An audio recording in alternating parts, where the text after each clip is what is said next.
Fala pessoal, dando continuidade aí ao assunto que a gente estava fazendo, que era a diferença entre licitação fracassada e licitação deserta. Gente, eu disse para vocês de lembrarem lá do assunto da licitação e voltar aqui à publicação do edital. Lembra que eu falei que quando se publica um edital, seja qualquer modalidade de licitação, duas coisas podem acontecer: ou vai comparecer interessados ou não vai comparecer interessados. E aqui, no nosso caso agora, não compareceu nenhum interessado, ou seja, não tinha ninguém disposto a contratar com a administração pública. E quando isso acontece, eu devo analisar o seguinte: o que, professor? Que quando não há interessados, ou seja, a administração pública moveu toda uma estrutura para fazer o procedimento licitatório e não apareceu ninguém. Quando não há interessados ou seja, soma-se a essa situação de cima, essa de baixo soma-se a de cima, quando não acudir interessados e a licitação não puder ser repetida sem prejuízo para a administração pública. Veja bem, não apareceu interessados, qual é a regra geral? Vamos supor que se não acontecesse, não viesse ninguém para a licitação, eu deveria repetir uma licitação.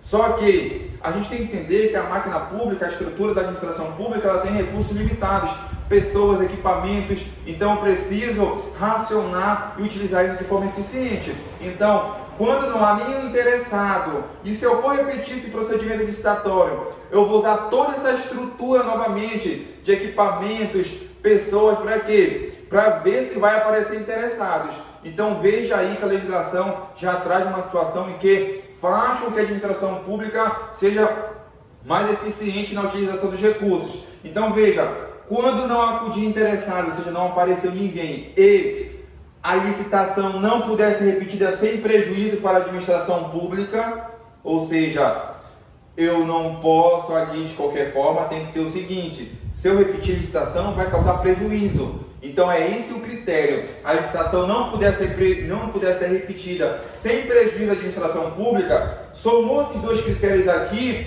o que a administração pública pode fazer? Ela pode fazer a chamada contratação direta, ou seja, para eu contratar, eu quero comprar 100 cadeiras, a empresa fornece 100 cadeiras. A regra geral é que aqui no meio entre a gente haja um procedimento licitatório. Como aqui preencher os requisitos não há, a administração pública pode contratar de forma direta, pode chegar lá na empresa: olha, eu quero as cadeiras. Então, quando não acudir interessados e a licitação não puder ser realizada sem prejuízo à administração pública, a administração pública pode fazer a chamada contratação direta.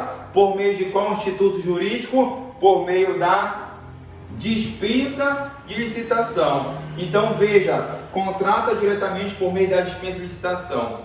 Toda essa situação aqui, quando ocorre de não aparecer interessados e ela não puder ser repetida sem prejuízo à administração pública, eu vou chamar de licitação deserta. Então veja que para ter licitação deserta, eu preciso que não apareçam interessados e a licitação ou seja, soma-se mais uma situação, e a licitação não puder ser repetida sem prejuízo para a administração pública. Professor, e se aparecer somente um interessado? Gente, se comparecer apenas um interessado, quer dizer que há interessado. Se há interessado, eu não enquadro na licitação deserta, conforme o entendimento do Tribunal de Contas da União. Então, a dica de hoje foi diferença entre licitação deserta e licitação fracassada. Se você tiver dúvidas, pode deixar nos comentários aí. E se você é novo no canal, fica ligado com as nossas dicas, inscreva-se no canal, ative o sininho. E aí,